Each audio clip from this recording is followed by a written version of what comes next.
Halo, selamat sore Tribuners. Anda sedang menyaksikan live update Tribun News edisi Senin 23 Mei 2022. Sore ini akan kami sajikan informasi teraktual dan menarik yang dilaporkan secara langsung oleh reporter lapangan kami. Bersama saya, Meisa Desiraid, inilah live update selengkapnya. Kita ke informasi pertama Tribuners. Komisi 9 DPR RI menggelar rapat kerja dengan Wakil Menteri Kesehatan Dante Saxono Harbuwono pada hari ini Senin 23 Mei. Rapat itu membahas kondisi terkini kasus hepatitis akut di Indonesia dan langkah-langkah penanganannya. Di awal pemaparannya, Wamenkes menyebut ada 5 hipotesis alasan terjadinya penyakit hepatitis akut terhadap anak-anak. Satu diantaranya karena infeksi adenovirus yang normal. Untuk informasi selengkapnya akan disampaikan langsung oleh rekan jurnalis Tribun News, Khairul Umam, yang kini sudah terhubung bersama kami. Silakan, Umam. Ya, terima kasih rekan Mei. Tribuners, sejatinya memang rapat Komisi 9 DPR ini tadinya akan dihadiri langsung oleh Menteri Kesehatan Budi Gunadi Sadikin, namun tadi Ketua Komisi 9 DPR RI mengungkapkan bahwa pada hari ini Menkes berhalangan hadir karena sedang menghadiri acara di Jenewa. Ya, kembali ke topik pembahasan bahwa memang tadi sudah disampaikan satu di antara hipotesis atau penyebab dugaan penyebab terjadinya penyakit hepatitis akut ini yaitu karena adanya infeksi adenovirus, di mana infeksi adenovirus ini adalah virus yang biasanya muncul karena penularan melalui respirasi atau melalui pernapasan. Penyebab yang kedua itu adalah terkait sindrom SARS-CoV-2 yang pasca infeksi yang tidak ketahuan sebelumnya. Hipotesis ketiga yaitu terkait dengan obat, racun atau paparan dari lingkungan. Yang keempat adalah patogen baru yang belum diketahui penyebabnya, dan yang kelima adalah varian baru dari SARS-CoV-2, dan semua hipotesis ini masih terus dilakukan penelitian dan pemeriksaan. Lantas bagaimana situasi dan kondisinya perkembangan terkait hepatitis di Indonesia ini? Tadi Wamenkes mengungkapkan bahwa gejala utama yang hadir dari penyakit hepatitis akut ini yang sudah ada di Indonesia yaitu adalah demam, hilang nafsu makan, dan gambaran urin berwarna coklat atau seperti air teh. Tadi juga Wamenkes mengungkapkan bahwa hingga saat ini total kasus hepatitis akut jika merujuk pada klasifikasi yang diberikan atau ditetapkan oleh Badan Kesehatan Dunia atau WHO, yaitu ada 14 kasus, di mana satu kasus diklasifikasikan sebagai probable dan 13 kasus lainnya masih menunggu atau pending classification. Nah, untuk menentukan pemeriksaan status dari hepatitis akut ini, pemerintah melalui Kementerian Kesehatan telah memberikan pedoman alur pemeriksaan kasus di fasilitas kesehatan tingkat pertama hingga rumah sakit untuk menentukan klasifikasi kasus tersebut. Dan kemudian juga pemerintah melalui Kemenkes juga terus mengimbau masyarakat untuk mencegah penyebaran penyakit ini dengan upaya-upaya yaitu mengumpulkan informasi secara cepat, meningkatkan kewaspadaan publik, deteksi dini, dan juga terapeutik. Demikian rekan nih. Baik, terima kasih Umam atas laporan Anda. Selamat bertugas kembali. Kita beralih ke informasi selanjutnya Tribuners. Belum lama ini pemerintah Kota Singkawang menggelar senam massal Sicita atau Senam Cinta Tanah Air di Stadion Kridasana Kota Singkawang. Senam yang digelar dalam rangka Hari Kebangkitan Nasional ini diikuti oleh puluhan ribu masyarakat Kota Singkawang.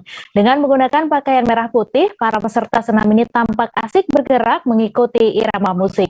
Untuk informasi selengkapnya akan disampaikan langsung oleh rekan jurnalis Tribun Pontianak, Rizky Kurnia, yang kini sudah terhubung bersama kami. Silakan Rizky.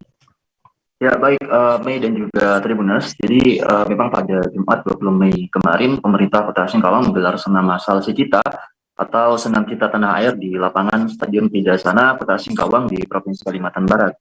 Nah, menurut penuturan dari Wali Kota Singkawang, Ibu Jajuni, senam massal dalam rangka Hari Kebangkitan Nasional ini memang diikuti oleh setidaknya 35.000 peserta senam yang terdiri dari siswa sekolah mulai dari tingkat sekolah dasar, kemudian SMP hingga SMA, lalu juga ada mahasiswa dari berbagai kampus di Kota Singkawang, kemudian juga diikuti oleh para pegawai pemerintah, para anggota organisasi masyarakat dan instansi lainnya.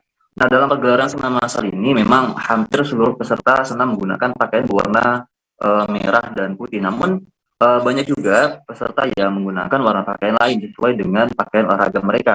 Nah, dari pantauan kami kemarin, selain wali kota sendiri, senam ini juga diikuti oleh Kepala Kejaksaan Negeri Singkawang, Bapak Edwin Kalampangan, kemudian ada Sekretaris Daerah atau Sekda Kota Singkawang, Bapak Sumastro, lalu ada Kepala Dinas Pendidikan, Pak Asmadi, dan para pejabat lainnya. Nah, senam ini sendiri tidak hanya terfokus di Stadion Kidasana saja, namun juga serentak digelar di sekolah-sekolah Kota Singkawang. Nah, untuk diketahui Tribuners, tidak hanya menggelar senam massal saja, pemerintah Kota Singkawang juga membagikan hadiah-hadiah menarik kepada para peserta senam, seperti sepeda, kemudian ada alat-alat memasak, kemudian ada peralatan belajar, mesin cuci, jam tangan mewah, sampai uang tunai puluhan juta rupiah. Nah, hadiah-hadiah ini kemarin diberikan secara langsung oleh wali kota kepada para peserta senam yang berhasil menjawab pertanyaan seputar wawasan kebangsaan ataupun menyanyikan lagu Indonesia, lagu nasional Indonesia gitu. Nah, wali kota Singkawang sendiri berharap dengan suksesnya senam massal kemarin, paling tidak dapat menumbuhkan rasa nasionalisme dan juga rasa cinta tanah air masyarakat Kota Singkawang. Nah, demikian yang bisa saya sampaikan, kembali kepada Anda, Mei. Baik, terima kasih Rizky atas laporan Anda, dan Tribuners, wartawan kami juga telah mengimpun wawancara dengan Wali Kota Singkawang. Berikut tayangan ini untuk Anda. Nasional, maka kita masyarakat Kota Singkawang melalui Dinas Pendidikan kita mengadakan kegiatan senam massal kita, Senam Indonesia Cinta Tanah Air, untuk menumbuhkan semangat rasa cinta tanah air kita dan rasa nasionalisme kita. Tentunya yang kita maukan, yang kita inginkan adalah bagaimana kita semua bisa membumikan Pancasila sebagai alat pemersatu bangsa. Maka kita adakan senam massal si Cita yang melibatkan seluruh sekolah dari SD, SMP, SMA atau sederajat perguruan tinggi, dan dari SD kelas 1, kelas 2 di sekolahnya masing-masing, dan kelas 3 sampai kelas 5 di lapangan sini. Kemudian SMP kelas 2 sampai kelas 1, kelas 2, kelas 3-nya ujian. SMA juga sama dan sederajat, kelas 1, kelas 2 karena SMA kelas 3-nya ujian, dan pelajar TNI Polri, kemudian BUMN, BUMD, Ormas, ASN, camat, lurah, dan seluruhnya yang terlibat, ibu-ibu PKK, GOW, semua organisasi perkumpulan kita undang. Perbankan dengan total jumlah untuk senam massal ini adalah 35.000 orang. Totalnya 35.000 ya, Bu? Ya. Masuk rekor muri nggak, Bu? Belum tahu. Yang paling penting yang kita inginkan adalah rasa cinta tanah air, dan kita ada penandatanganan komitmen cinta tanah air. Merdeka! Merdeka! Puluhan motor diamankan petugas kepolisian dari muda-mudi yang akan bermalam minggu di Kabupaten Karanganyar pada Sabtu 21 Mei. Motor yang diamankan Satlantas Polres Karanganyar yaitu motor yang menggunakan knalpot brong di sekitar pusat kota Karanganyar. Dari 46 pelanggar, polisi menyita 14 STNK dan 32 motor. Untuk informasi selengkapnya akan disampaikan langsung oleh rekan jurnalis Tribun Solo, Mardon Widianto, yang kini sudah terhubung bersama kami. Silahkan, Mardon. Ya, terima kasih rekan Mei. Selamat sore Tribuners. Saya akan menyampaikan informasi terkait hasil razia Sabtu, razia dari Satlantas Karanganyar yang membuat muda-mudi batal untuk malam minggu di Kabupaten Karanganyar. Puluhan kendaraan berknalpot brong diamankan oleh petugas Satlantas Polres Karanganyar karena kedapatan knalpot bro. Dan operasi tersebut dilakukan di daerah besar kota, terutama di daerah Papahan, Tasikmalaya, Karanganyar hingga alun-alun Karanganyar. Dan ada sekitar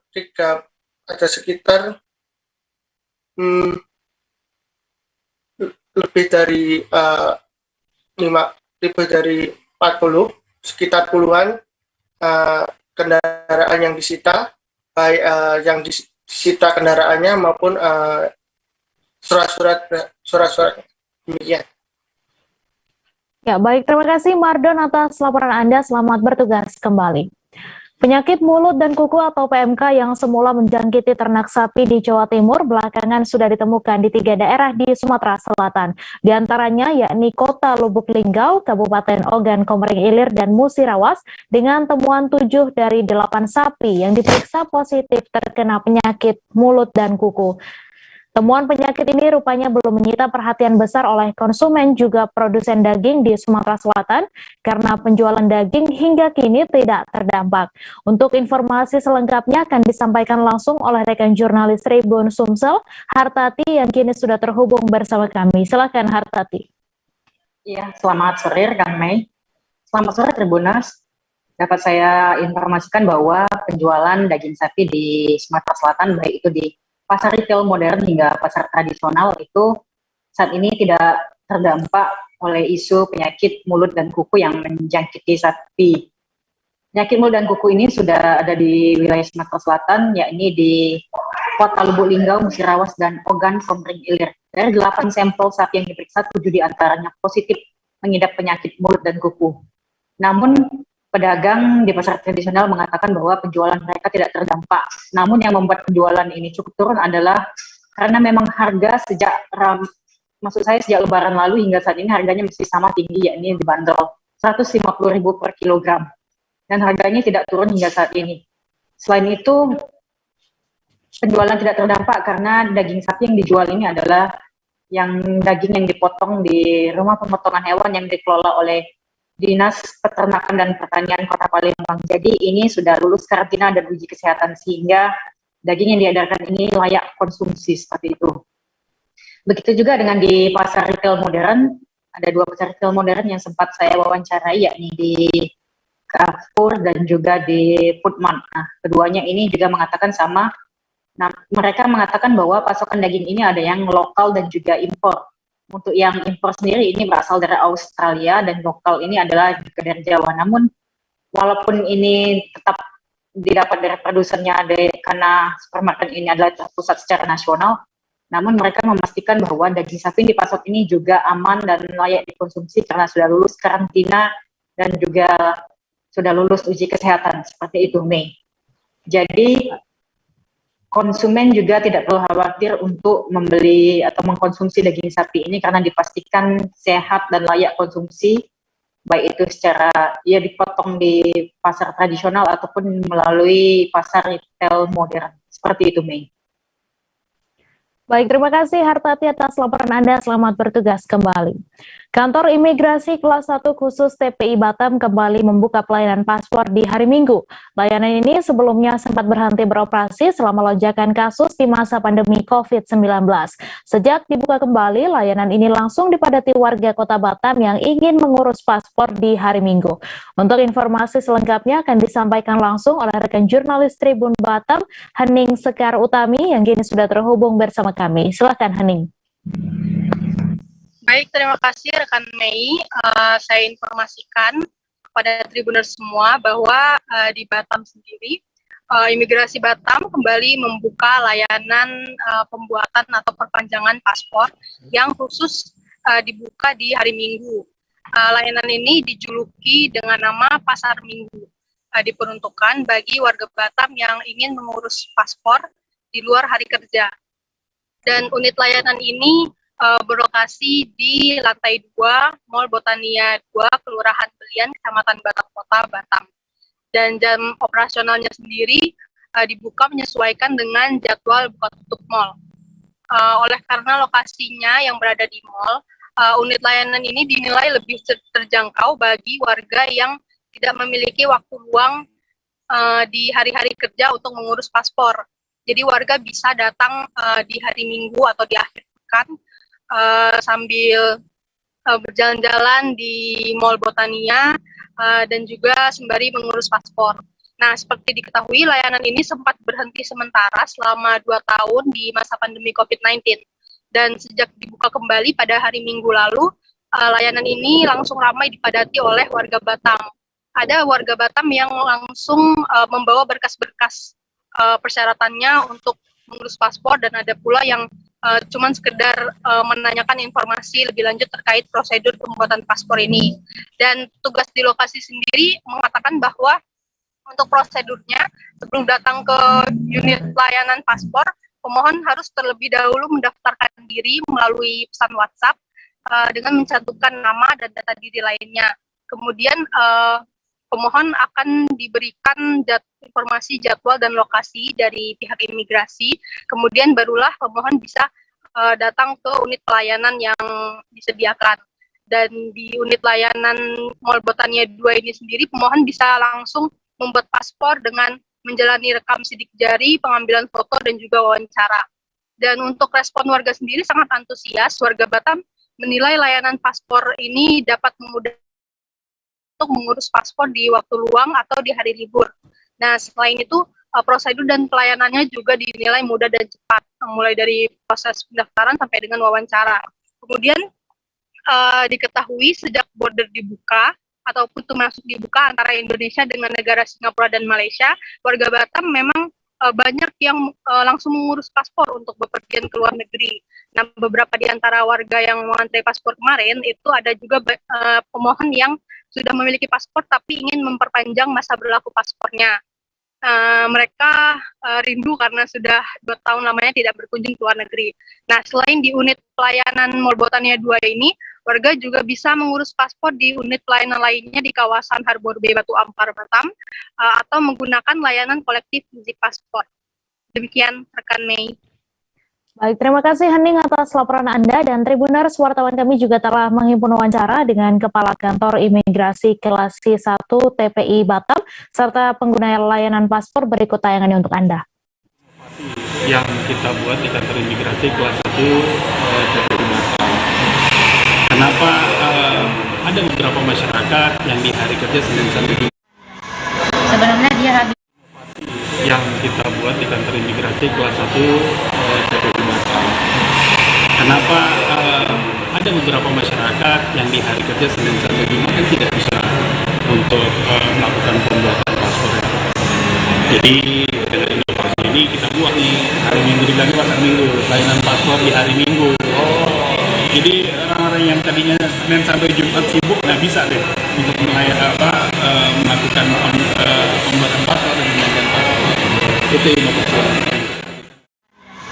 Sebenarnya dia habisnya bulan kemarin kan, bulan Februari kemarin tahun ini. Cuman karena situasi pandemi belum bisa keluar, jadi mikirnya ngapain perpanjang kalau memang nggak bisa kan. Karena sekarang sudah udah di sini, bordernya udah buka, terus nggak banyak syaratnya, makanya mau perpanjang lagi. Kenapa memilih di sini, Kak, ngurusnya? Sebenarnya dari kemarin udah WhatsApp kan, karena kan sekarang katanya pendaftarannya pakai WhatsApp gitu. Dari kemarin udah WhatsApp di Harbor Bay, di yang Batam Center yang biasa juga saya udah daftar, cuman katanya kota-kota full. Pas kemarin aku cek Instagramnya Imigrasi Batam, ternyata ada pasar Minggu juga. Jadi tadi pagi aku coba, ternyata dapat. Ya. Aku udah coba lama dari kemarin, kayaknya udah 4 kali atau 5 kali. Yang di situ ya Kak, full ya. Jadi tadi pagi pas jam 7 teng aku WhatsApp, 13 menit lagi langsung dapat balasannya. Untuk pelayanannya sendiri Kak, mungkin Kak, untuk di sini bagaimana? Ya, pelayanannya sih bagus, nggak ribet. Mungkin nggak tahu ya karena perpanjang ya, jadi nggak terlalu banyak yang ditanyain. Kalau dulu pertama saya bikinnya di belakang Padang kan, di sana juga lumayan gampang bikinnya, nggak ada diperpanjang. Seorang pria bernama Muhammad Yunus tewas dibacok calon adik iparnya berinisial AY 25 tahun. Kasus ini dipicu karena korban menegur pelaku yang merokok di dalam rumah. 1 hari sebelum malam kejadian, pelaku sempat berkunjung ke kediaman korban untuk berjumpa dengan kekasihnya. Untuk informasi selengkapnya akan disampaikan langsung oleh rekan jurnalis Tribun Jakarta, Yusuf Bahtiar, yang kini sudah terhubung bersama kami. Silakan Yusuf.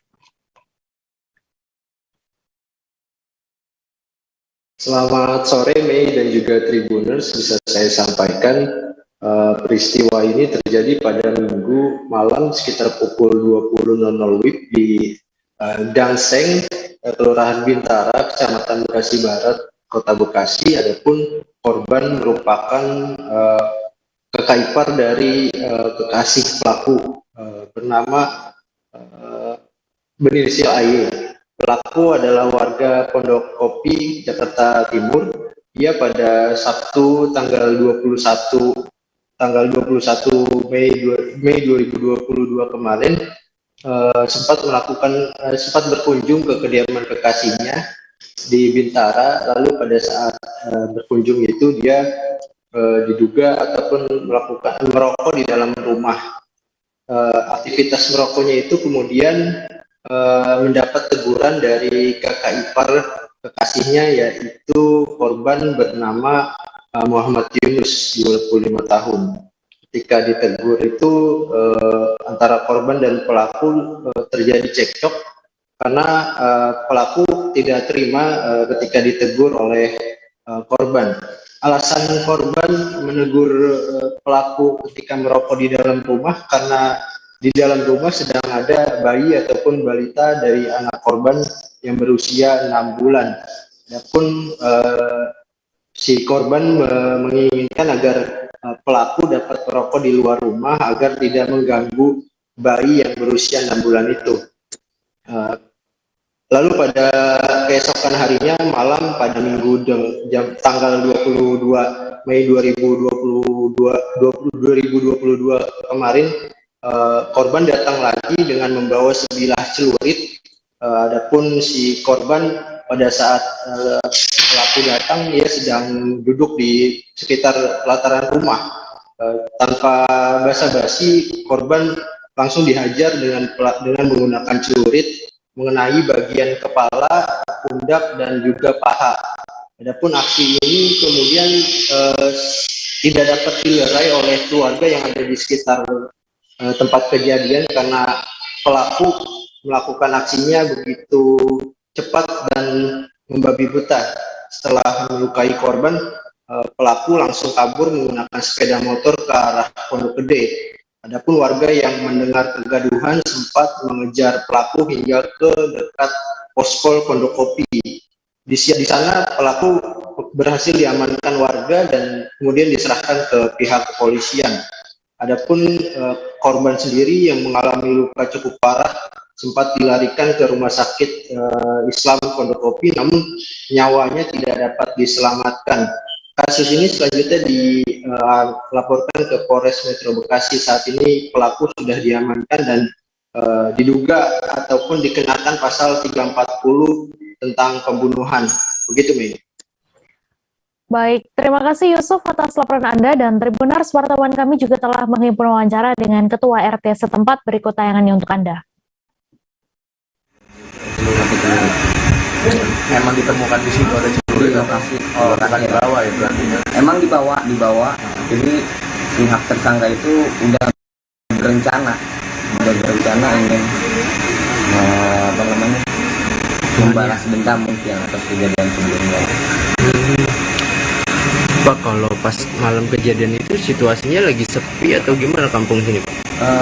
Sebenarnya sih kampung sini emang karena lagi kayak ada acara ya kan. Nah, di tempat TKP juga itu sebenarnya ada pihak keluarga.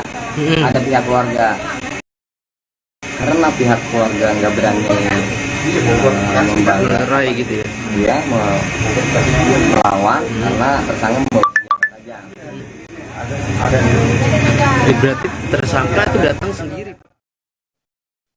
Seorang nelayan ditemukan meninggal dunia di dalam perahu pada Minggu 22 Mei kemarin. Korban bernama Abdul Kahar berusia 62 tahun, seorang kakek yang merupakan warga Kecamatan Abeli, Kota Kendari. Korban ditemukan oleh nelayan lain yang saat itu sedang mencari ikan. Untuk informasi lebih lengkapnya akan disampaikan langsung oleh rekan jurnalis Tribun News Ultra, Laude Ari yang kini sudah terhubung bersama kami. Silakan Laude. Ya, terima kasih, rekan Mei. Selamat sore, Tribuners. Hari ini kejadian kemarin pada Sabtu kemarin, tepatnya di Kelurahan Lapulu, Kecamatan Abeli, Kota Kendari, ditemukan sosok jenazah atau mayat seorang kakek bernama Abdul Kahar yang ditemukan meninggal di atas perahu miliknya. Jenazah korban ini ditemukan dengan seorang warga yang saat itu sedang mencari ikan di sekitar perairan Pulau Bukori di Kota Kendari sekitar pukul 7 pagi. Saat ditemukan, warga mengira bahwa korban itu sedang tidur. Namun setelah warga mengecek, ternyata korban ini sudah meninggal dunia dan saat itu tubuh korban sudah terbujur kaku. Saat itu warga yang melihat jenazah korban ini langsung melaporkan di aparat kepolisian, dan kemudian aparat kepolisian datang memeriksa jenazah korban ini. Dari keterangan aparat kepolisian mengatakan bahwa korban diduga meninggal karena sakit, karena saat ditemukan di perahu milik korban yang saat itu tersangkut di sebuah tempat pemancingan atau tempat pemancingan ikan yang ada di sekitar pelabuhan Bogor itu, tidak ditemukan ada tanda-tanda kekerasan. Kemudian dari keterangan keluarga mengatakan bahwa korban ini memiliki riwayat penyakit asma dari kemudian dari pihak keluarga meminta kepada aparat kepolisian untuk tidak melakukan otopsi, dan pihak keluarga tidak menginginkan adanya proses hukum dari kejadian ini karena mereka meyakini bahwa korban meninggal karena penyakit. Nah, setelah itu sekitar pagi hari pukul 9, jenazah korban itu dibawa ke rumah duka, kemudian diserahkan kepada pihak keluarga untuk kemudian dikebumikan di rumah di Kelurahan Lapulu di Kecamatan Abeli, Kota Kendari. Demikian, Baik, terima kasih Laude atas laporan Anda. Selamat bertugas kembali. Kita beralih ke informasi selanjutnya, Tribuners. Seorang anggota atau keluarga perguruan silat Gajah Putih berinisial DS berusia 41 tahun dikeroyok oleh 8 orang dengan menggunakan senjata tajam hingga meninggal dunia. Peristiwa tersebut dipicu perselisihan antara korban dengan tersangka yang berinisial WG. Berdasarkan informasi, tersangka sempat dianiaya oleh korban menggunakan senjata tajam sehingga tersangka melakukan pembalasan bersama rekannya. Untuk informasi selengkapnya akan disampaikan langsung oleh rekan jurnalis Tribun Jabar, Lutfi Ahmad Mauludin yang kini sudah terhubung bersama kami. Silakan Lutfi.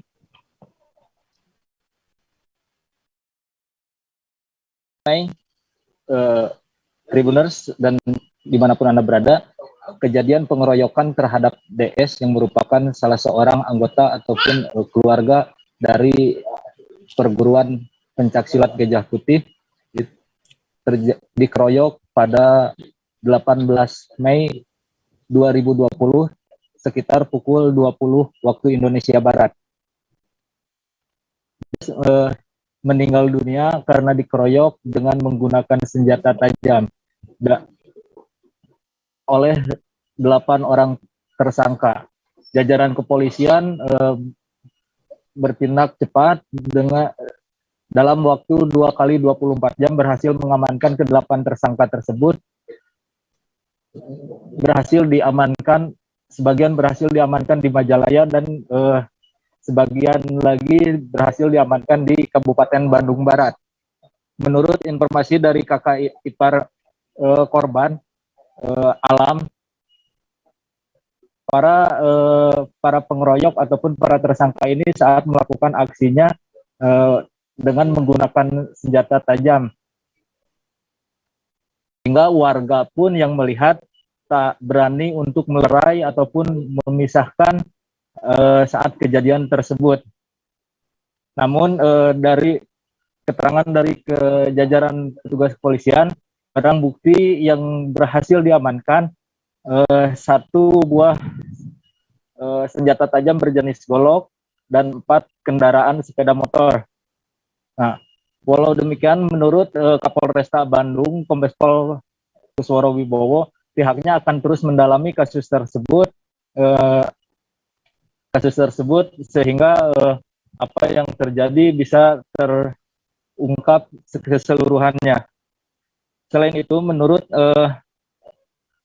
Wakil Ketua Perguruan Gajah Putih Yayan menuturkan awal kejadian tersebut dipicu dengan perebutan lahan parkir. Maka pihaknya juga berharap untuk kepada jajaran kepolisian supaya membuka ataupun mengungkap sehingga seluruhnya terang benderang dan kejadian yang dibalik kejadian tersebut terbuka.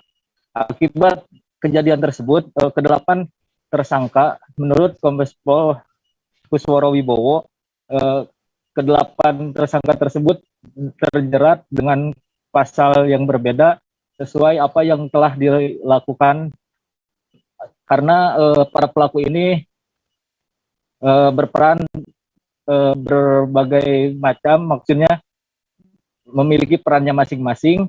Ada yang menghasut, ada yang memukul, ada yang membacok dan lain sebagainya.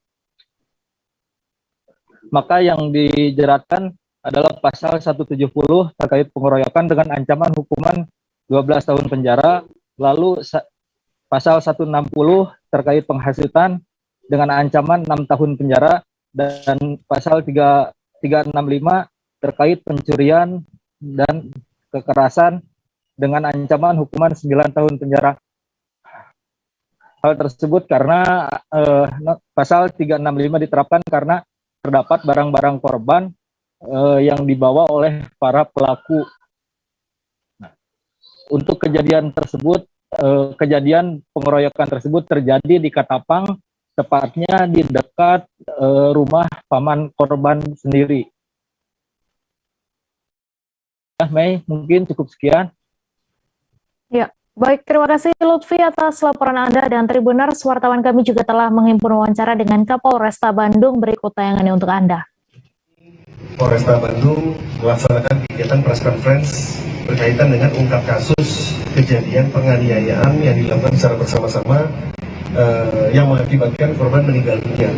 Adapun dilaksanakannya kegiatan press conference ini agar masyarakat mengetahui sejauh mana perkembangan penyelidikan dan penyidikan yang dilakukan oleh Polresta Bandung. Bersama kami ini ada kakak ipar daripada korban, kemudian ada juga Wakil Ketua Perguruan Gajah Putih, di mana korban merupakan pesilat atau anggota atau keluarga daripada Perguruan Gajah Putih. Adapun permasalahan awalnya itu berawal dari sejak bulan Januari 2022 sudah ada perselisihan antara korban dengan tersangka yang inisialnya WG. Kemudian berdasarkan itu berlanjut sampai dengan korban melarikan diri hingga pada hari Rabu tanggal 18 Mei 2022 tepatnya pukul 20.00 itu bertemu. Yang sebelumnya adalah WG dengan korban ini bertemu di siang hari, kemudian terjadi perselisihan kembali yang pada sore harinya tersangka inisial WG ini bicara dengan teman-temannya sehingga menyulut emosi teman-temannya 7 yang lainnya sehingga bergelapan, sehingga pukul 20.00 bertemulah perpapasan antara bergelapan ini dengan korban sehingga terjadi perkelahian dan terjadilah penganiayaan yang dilakukan secara bersama-sama ini. Seorang nenek bernama Misah berusia 66 tahun babak belur dianiaya oleh cucunya sendiri di Kecamatan Muara Jawa, Kabupaten Kutai Kartanegara, Provinsi Kalimantan Timur. Pria yang menganiayanya tersebut bernama Wahyudi berusia 18 tahun dan sudah diamankan di Mapolsek Muara Jawa untuk diproses hukum. Akibat penganiayaan tersebut, korban mengalami memar di bagian tangan kanan serta mata sebelah kiri. Untuk informasi selengkapnya akan disampaikan langsung oleh rekan jurnalis Tribun Kaltim, Aris Joni, yang kini sudah terhubung bersama kami. Silakan Aris. Terima kasih rekan Mei. Jajaran Polsek Muara Jawa pada hari Minggu kemarin menangkap seorang pemuda berusia 18 tahun atas perbuatan penganiayaan terhadap neneknya sendiri, yakni Misah berusia 66 tahun, di mana sang cucu ini melakukan penganiayaan terhadap neneknya lantaran kesal dan pakaian yang ia punya digunakan oleh neneknya untuk mengelap air kencing di rumahnya. Padahal berdasarkan keterangan tersebut, neneknya tersebut itu sudah mulai mengalami penyakit pikun karena faktor usia. Nah, hal tersebut diketahui oleh anak dari korban, yakni Rahmat, yang mana pada saat itu bertandang ke rumah nenek Misah dan melihat beberapa luka memar yang ada di tubuhnya. Nah, setelah ditanyakan, korban mengakui bahwa telah dianiaya oleh cucunya sendiri, di mana cucunya tersebut merupakan anak dari kakak iparnya Rahmat. Jadi atas dasar tersebut pelapor, yakni Rahmat, menanyakan kepada pelaku, namun awalnya pelaku tidak mengaku, namun pelapor akhirnya memutuskan untuk melaporkan kejadian tersebut ke pihak kepolisian. Setelah diamankan, barulah sang cucu mengakui bahwa telah melakukan penganiayaan dengan melakukan penganiayaan sebanyak 2 kali pada tanggal 12 dan 18 Mei. Pada tanggal 12 itu pelaku melakukan penganiayaan dengan memukul tangan kanan sang nenek sehingga memar, kemudian itu dengan tangan. Kemudian pada tanggal 18 pelaku juga memukul mata sebelah kiri korban serta memukul kaki dan kepala tangan nenek dengan menggunakan gayung. Nah, atas dasar tersebut pihak keluarga melakukan pelaporan ke pihak kepolisian dan saat ini pelaku sudah diamankan. Setelah diamankan, tersangka dilakukan interogasi dan mengakui perbuatan yang dilakukan, sehingga saat ini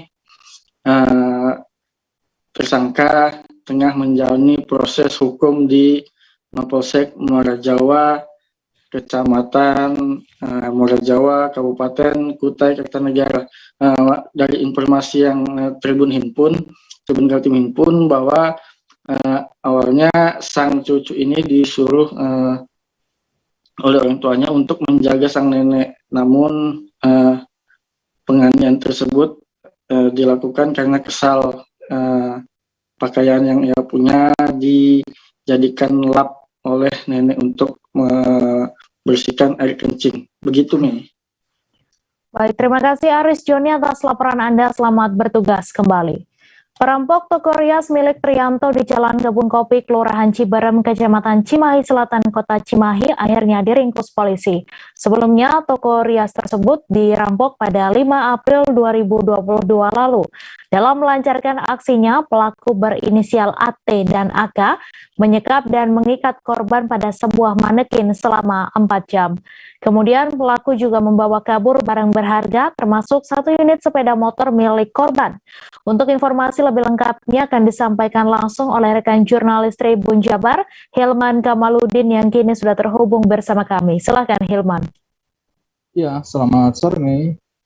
Bisa saya laporkan terkait aksi perampokan yang terjadi di sebuah toko rias di kawasan Kelurahan Cibaeum, Kecamatan Cimisar, Kota Cimahi itu awalnya berawal dari laporan dari warga setempat bahwa telah terjadi perampokan di sekitar toko rias. Nah, dari laporan para warga itu akhirnya aksi perampokan tersebut sempat viral juga di sosial media karena saat itu untuk korban disekap di sebuah ruangan di dalam toko rias tersebut, lalu tangannya diikat kepada ke sebuah manekin yang ada di toko rias tersebut.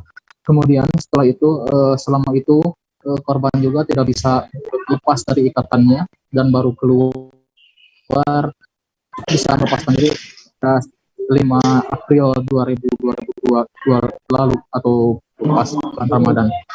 Pada pagi itu lokasi dan juga sempat karena ada barang-barang yang hilang juga, termasuk sepeda motor dan berbagai ruangan di sekitar toko rias tersebut juga tampak berantakan akibat diacak-acak oleh pelaku. Nah, akhirnya setelah kejadian itu aparat korban melaporkan kejadian tersebut ke aparat kepolisian di Mapolres Cimahi. Kemudian aparat kepolisian bergerak cepat untuk memburu pelaku hingga akhirnya pada Mei lalu pelaku ditangkap oleh aparat kepolisian. Dan diketahui berdasarkan hasil penyelidikan dari aparat kepolisian tersebut bahwa pelaku yang melakukan perampokan di toko emas itu merupakan teman dari korban sendiri atau mereka saling kenal, dengan motif bahwa pelaku ini sakit hati akibat korban yang merupakan wedding organizer itu waktu itu memiliki sebuah event tepatnya event pernikahan, namun saat kedua mereka sudah selesai bekerja sama, upah untuk kedua pelaku itu tidak dibayar oleh korban. Akhirnya aparat kepolisian menyimpulkan bahwa kasus perampokan di toko rias tersebut akibat pelaku sakit hati.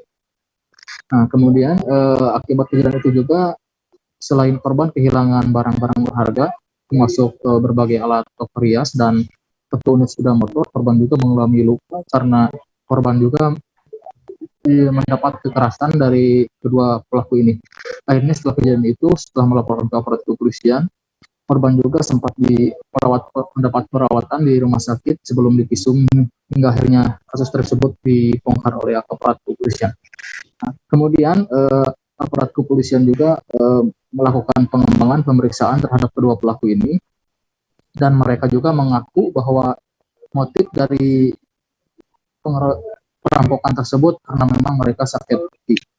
Sebelumnya mereka juga memang saling kenal, selain sempat bekerja sama di suatu event organizer juga, mereka juga ternyata sempat bekerja sama di event-event yang lainnya. Namun saat event yang terakhir itu, upah untuk kedua pelaku memang tidak dibayar oleh korban. Hingga akhirnya aksi perampokan pun terjadi. Nah, saat ini untuk kedua pelaku sudah diamankan aparat kepolisian dan dilakukan gelar perkara juga. Aparat kepolisian juga mengamankan hasil dari perampokan itu 1 unit motor termasuk alat-alat yang dicuri dari alat toko rias tersebut. Akibat perbuatannya pelaku ini dijerat dengan pasal 365 KUHP dengan ancaman 9 tahun penjara. Nah, untuk saat ini kedua pelaku ini sudah ditahan di Mapolres Cimahi dan tinggal menunggu tahap proses hukum selanjutnya. Seperti itu, Mei. Ya, baik. Terima kasih Hilman atas laporan Anda, dan Tribuners, wartawan kami juga telah menghimpun wawancara dengan Kasat Reskrim Polres Cimahi. Berikut tayangannya untuk Anda. Kami dari Satres Event Organizer. Namun setelah pelaksanaan kegiatan tidak dibayar. Nah, dari situ akhirnya para pelaku memiliki dendam terhadap korban. Dan pada hari dan TKP yang disebutkan, 2 orang ini masuk ke kediaman korban, kemudian melakukan upaya penganiayaan dan mengambil barang-barang properti milik korban, di antaranya 1 unit motor dan seperangkat peralatan pakaian kostum pernikahan. Terhadap 2 orang pelaku ini, kami mengenakan, Satreskrim Polres Cimahi mengenakan sangkaan tindak pidana pasal 365 dengan ancaman pidana maksimal 9 tahun penjara. Satreskrim Polres Cimahi mengamankan 2 orang pelaku atas nama AT dan AK. Adapun motif dari 2 orang ini adalah korban dan pelaku saling kenal karena dulunya itu pengungkapan berawal dari temuan adanya kendaraan bermotor oleh pelaku ini dibuang di area Lembang, Dari situ kita tanya CCTV, kemudian ciri-ciri pelaku. Setelah kita tanyakan kepada korban, ternyata mengenali. Makanya kita bisa langsung melakukan penangkapan terhadap 2 orang pelaku. Sebuah mobil mengalami laka lantas maut yang terjadi di Kabupaten Baru, Sulawesi Selatan pada Minggu 21 Mei. Peristiwa tersebut merupakan kecelakaan tunggal dan dikemudikan oleh pria bernama Syahrudin berusia 43 tahun dan memuat 4 orang penumpang. Peristiwa tersebut diduga terjadi karena sopir mengantuk. Untuk informasi selengkapnya akan disampaikan langsung oleh rekan jurnalis Tribun Timur, Darullah, yang kini sudah terhubung bersama kami. Silakan Darullah.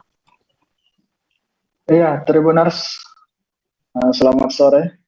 Diinformasikan bahwasanya telah terjadi laka lantas maut di Jalan Poros, Kabupaten Baru, Sulawesi Selatan, ya Tribuners. Laka lantas maut ini tepatnya di Desa Pancana, Kecamatan Kenitirlau, Kabupaten Baru, Sulawesi Selatan. Pada laka lantas tersebut menewaskan 2 orang penumpang, yang mana kedua penumpang tersebut merupakan istri dari supir tersebut, dan juga penumpang yang meninggal yang satunya adalah anak dari supir tersebut. Kronologi awal sebelum terjadinya laka lantas tunggal tersebut, mobil tersebut adalah mobil Mobilio warna putih yang melaju dari arah kota Parepare menuju kota Makassar pada Minggu pagi. Sampainya di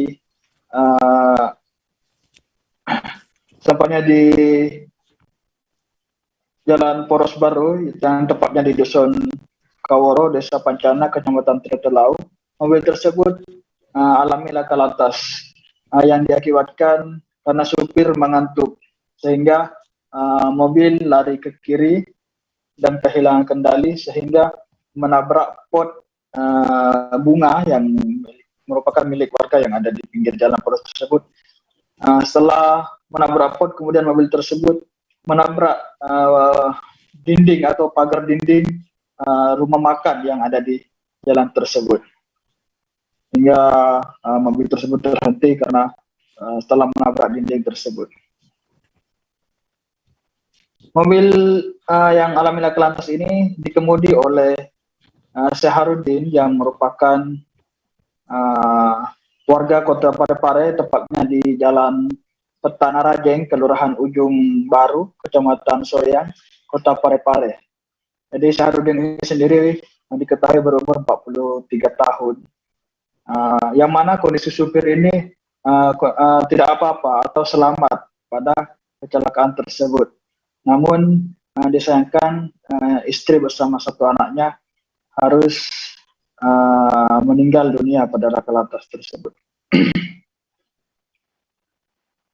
Ini penyebab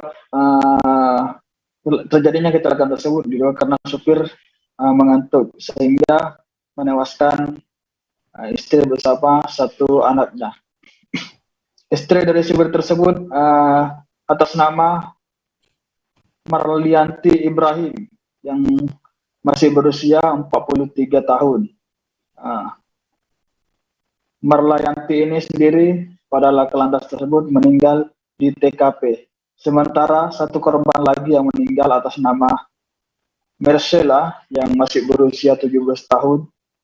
Ia meninggal pada saat hendak dibawa ke rumah sakit atau rumah sakit RSUD Kabupaten Baru, Sulawesi Selatan, ya Tribuners. Sementara kedua orang penumpang lainnya yang kondisinya masih selamat hingga saat ini masih menjalani perawatan medis di Rumah Sakit Kabupaten Baru. Total penumpang di mobil yang alami laka lantas tersebut yaitu 5 orang bersama supirnya. Kemudian semua penumpang yang ada di mobil tersebut merupakan rumpun keluarga atau satu keluarga yang memang berasal dari kota Parepare. Ya, itu Tribuners. Ya, baik. Terima kasih Darullah atas laporan Anda dan Tribuners. Wartawan kami juga telah mengimbau wawancara dengan Kasat Lantas Polres Baru. Berikut tayangannya untuk Anda. Baik, terima kasih atas kesempatan yang diberi kepada kami. Baik, saya akan jelaskan bahwa betul telah terjadi laka tunggal atau out control. Ya. Terus kemudian kronologisnya itu kemarin pada hari Minggu tanggal 22 Mei 2022 sekitar pukul 07.15 WIB. Ya. Kendaraan tersebut dari arah Parepare menuju arah Makassar. Sampai di TKP dia menabrak pot, setelah itu menabrak tembok rumah, selanjutnya terjatuh dan mengakibatkan meninggal 2 orang, 1 meninggal di TKP dan 1 meninggal perjalanan ke rumah sakit. Sebuah musibah menimpa Harsoni Andaki berusia 58 tahun, warga Kelurahan Lewet, Kecamatan Amurang. Rumah Oni ambruk akibat tertimpa dahan pohon matwa yang patah karena angin kencang dan hujan deras yang terjadi pada Sabtu 21 Mei lalu. Pemerintah Kabupaten Minahasa Selatan melalui BPBD kemudian menyalurkan bantuan kepada Harsoni Andaki. Untuk informasi lebih lengkapnya akan disampaikan langsung oleh rekan jurnalis Tribun Manado, Manuel Mamoto yang kini sudah terhubung bersama kami. Silakan Ishak. Baik, terima kasih rekan Mei. Tribuners, peristiwa yang dialami oleh Harsoni Andaki di mana rumahnya ambruk karena ketimpa dahan yang besar akibat hujan deras disertai dengan angin yang kencang yang terjadi di Kelurahan Lewet, Kecamatan Amurang, Kabupaten Minahasa Selatan, tepatnya pada hari Sabtu lalu. Dan akibat peristiwa ini, Harsoni harus kehilangan tempat tinggalnya. Jadi pada waktu kejadian itu, Tribuners, Harsoni mengaku bahwa dia sedang tidur sore hari itu sekitar jam 4. Jadi pada saat dia tidur, terbangun karena memang bunyi yang sangat keras. Pada saat dia bangun terlihat rumahnya memang sudah ambruk dan sangat disyukuri tidak menimpa dirinya. Dan peristiwa yang terjadi hari Sabtu ini, kabar tentang kejadian ini baru didengar oleh pemerintah setempat pada hari Minggu. Itu pun setelah ada salah satu warga yang memposting rumahnya yang ketimpa dahan itu di hari Minggu. Jadi sudah ada selang sehari. Dan pada waktu hari Minggu tersebut, mulai ada beberapa yang datang coba untuk melakukan evakuasi sekedarnya terhadap dahan yang menimpa rumahnya itu, namun belum bisa berbuat banyak. Dan akhirnya pada hari Senin tadi pagi, dari Badan Penanggulangan Bencana Daerah mendatangi rumah Harsoni Andaki ini untuk melakukan evakuasi dahan serta menyalurkan bantuan. Jadi dari pemerintah Kabupaten Minahasa Selatan melalui Badan Penanggulangan Bencana Daerah itu menyalurkan berbagai bahan seperti sembako, juga ada menyalurkan alat-alat dapur seperti piring, konfor, juga ada tenda yang diberikan karena memang sangat darurat. Harsoni membutuhkan tempat tinggal segera. Dan selain itu juga dari pihak pemerintah setempat atau Kelurahan Lewet, Kecamatan Amurang, mengatakan pihaknya yang nanti akan memfasilitasi, mengupayakan agar Harsoni bisa mendapatkan tempat tinggal yang layak.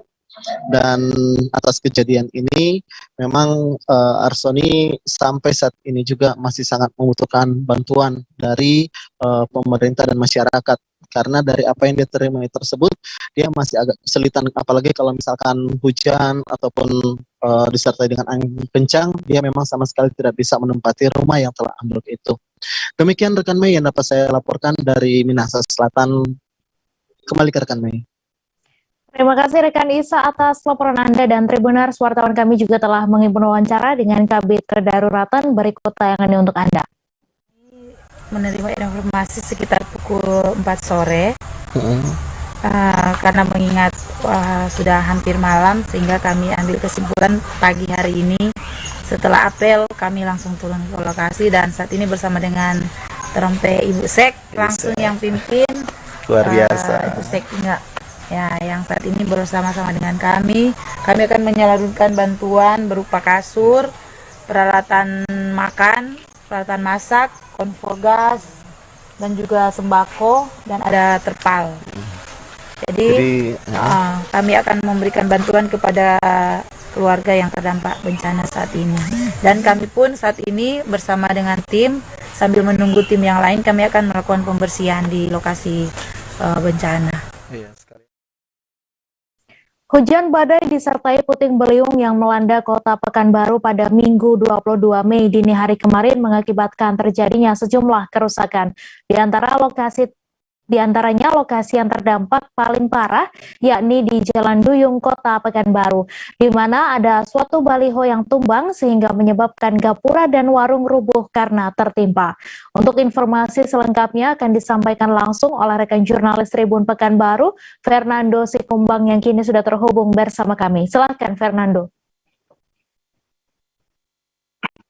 Oke, selamat sore Mei dan juga Tribuner semua.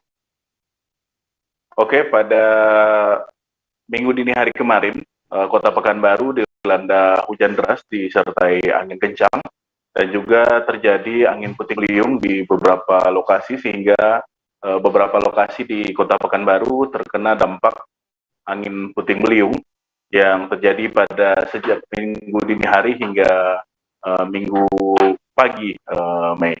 Kemudian dari informasi yang dihimpun dari pihak BPBD Kota Pekanbaru, satu lokasi yang paling terdampak adalah di Simpang Jalan Duyung di Kota Pekanbaru, di mana di lokasi tersebut satu unit baliho tumbang hingga menimpa satu gapura jalan tersebut, dan juga satu warung makan yang menjual lontong pada malam hari, rekan Tribuna semua.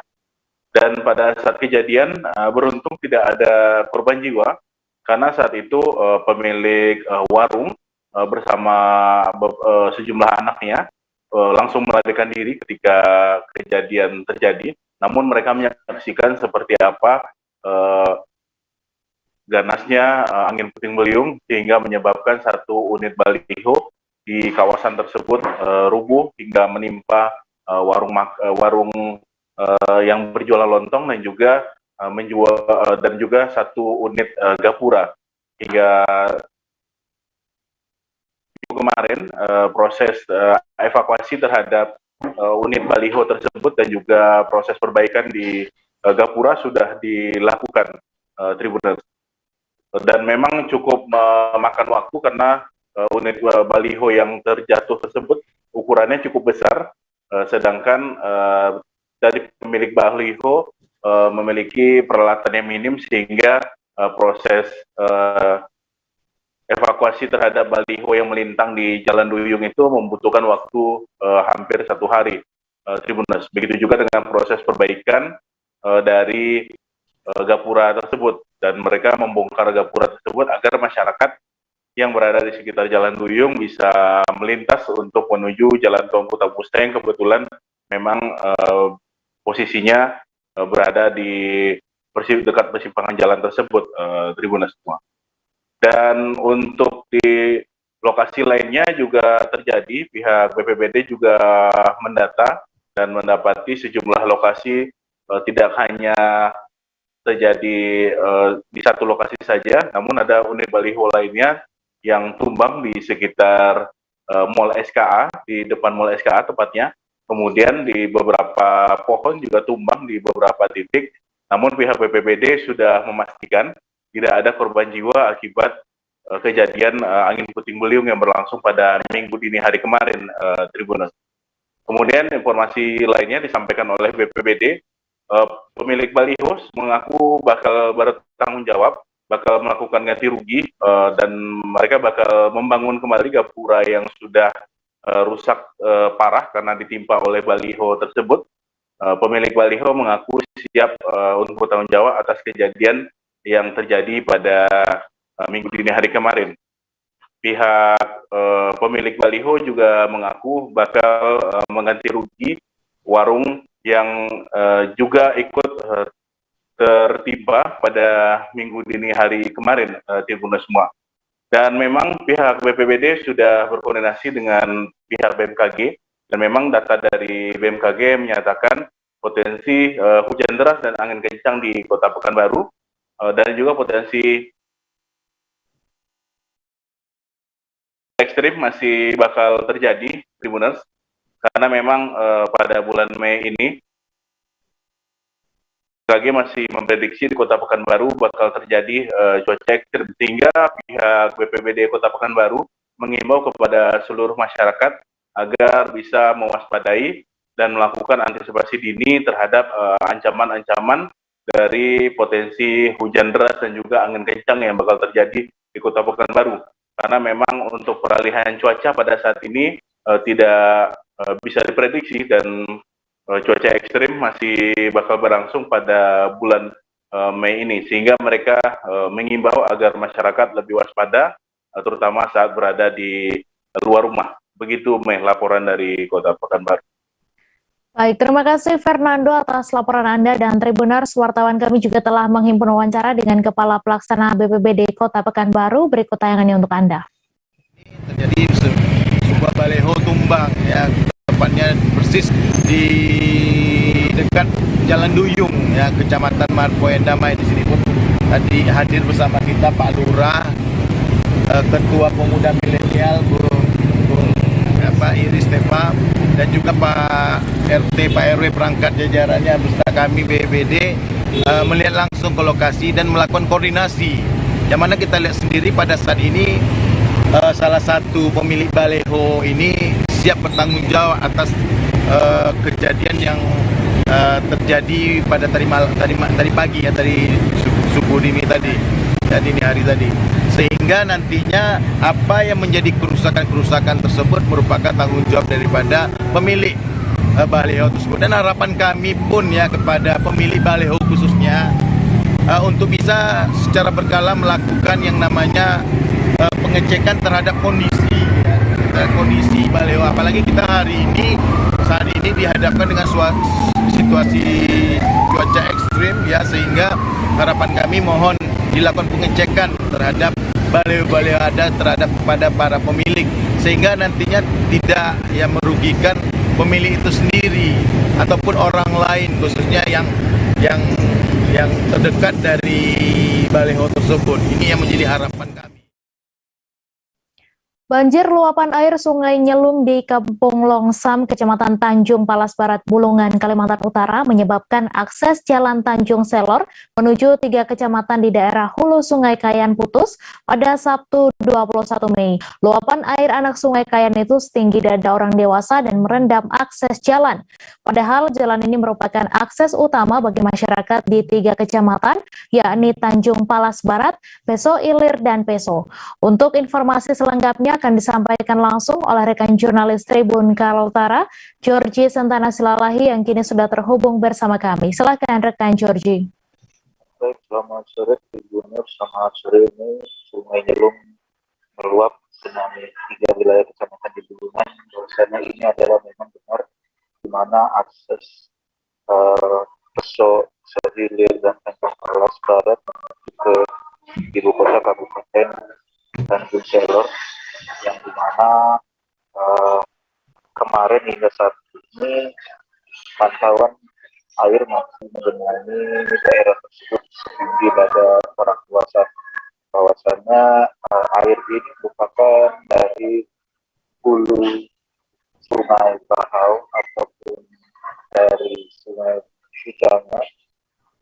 di mana merupakan arus dari wilayah Kabupaten Malino menuju ke arus Sungai Kayan di Kabupaten Bulungan.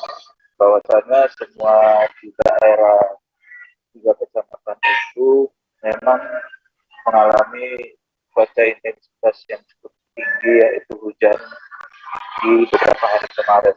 Dan juga ada perlu diketahui jalan ini juga melewati sekitar 20-an desa di 3 kecamatan, dan pihak dari masyarakat menginginkan dari pemerintah yaitu bantuan perbaikan infrastruktur jembatan, yang dimana sebelum terjadinya ada hujan deras kemudian banjir hingga menyebabkan tanah berlumpur, itu sudah dilaksanakan berulang kali dan tidak bertahan lama karena mudah rusak, dan pihaknya menginginkan dinas terkait yang ada di Bulungan bisa membantu melakukan perbaikan infrastruktur di tempat tersebut.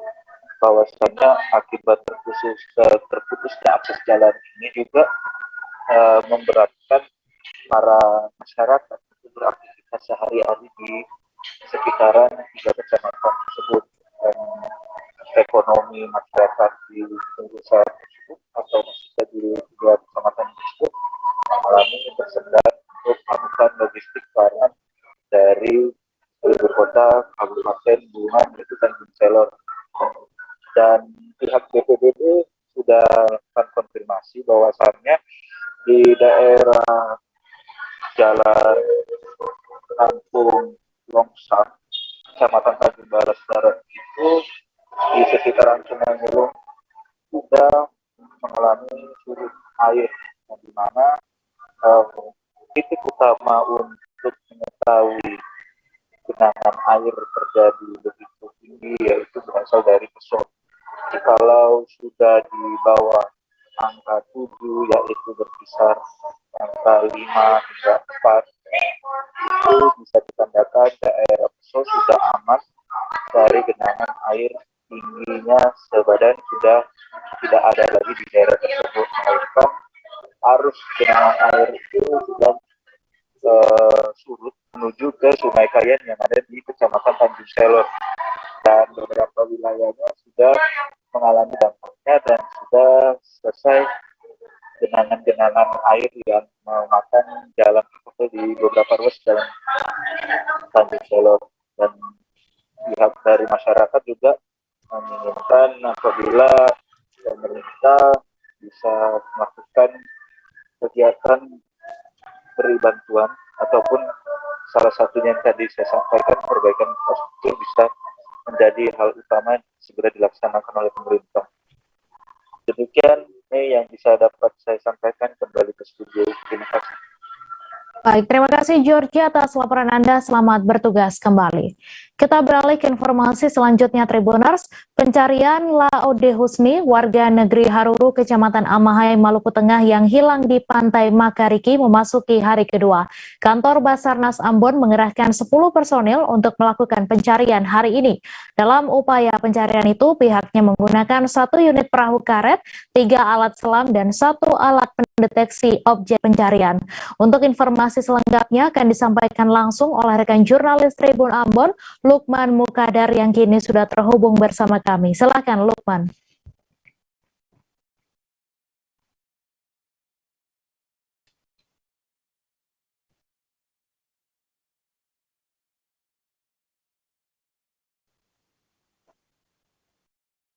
Mei dan juga Tribuners, dapat kami laporkan dari Amasohi, Maluku Tengah, bahwasanya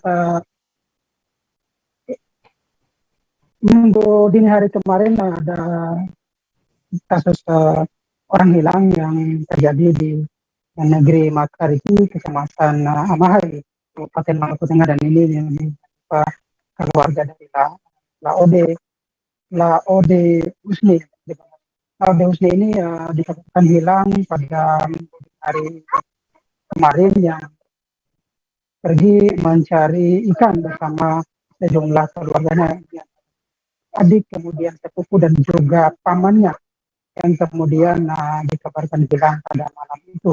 Dan kemudian informasi ini diterima oleh tim Orari dan dilanjutkan ke seluruh unsur besar yang ada di Kabupaten Maluku Tengah dan selanjutnya sampai ke Badan SAR Ambon, kemudian Badan SAR Ambon kembali setelah mendapatkan informasi itu langsung turun ke lokasi untuk membantu pencarian korban Ode Husni bersama unsur kita yang ada di Kabupaten Maluku Tengah. Dan hari Senin tadi merupakan hari kedua proses pencarian korban hilang tersebut, dan hasilnya sampai saat ini masih nihil, dan informasinya pencarian baru akan dilanjutkan besok hari nanti. Dan diketahui bahwa tim SAR sendiri mengarahkan 10 anggota ataupun personel untuk proses pencarian dan juga menurunkan 1 unit perahu karet serta 1 alat pendeteksi objek yang diturunkan ke lokasi untuk membantu proses pencarian. Dan dalam pencarian ini juga tim Basarnas Ambon dibantu unsur SAR yang ada di Maluku Tengah, yakni BPBD, kemudian ada unsur dari warga masyarakat sekitar dan juga mahasiswa dan Satpol PP serta TNI Polri. Dan seperti kami sampaikan tadi bahwa proses pencarian di hari kedua tadi hasilnya masih nihil, sehingga dikabarkan bahwa Badan SAR dan unsur SAR dari Maluku Tengah ini akan melanjutkan proses pencarian di besok hari nanti, dan tentunya pihak keluarga juga berharap agar korban segera ditemukan, Tribuners. Dan pihak keluarga sendiri meyakini bahwa seperti yang ada di pemberitaan kami di Tribun Ambon, bahwa memang pihak keluarga sendiri meyakini bahwa unsur-unsur mistis yang kemudian ada dalam insiden tersebut, di mana ada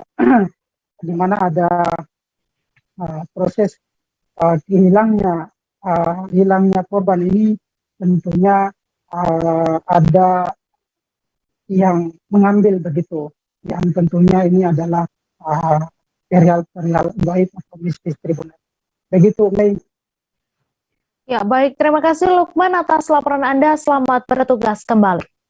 Kita beralih ke informasi selanjutnya, Tribuners. Menjelang event Motocross Grand Prix Samota pada Juni mendatang, Gubernur Provinsi Nusa Tenggara Barat Zulkifli Mansyah menjanjikan tiket khusus bagi anggota Ikatan Keluarga Samawa atau IKS di Mataram.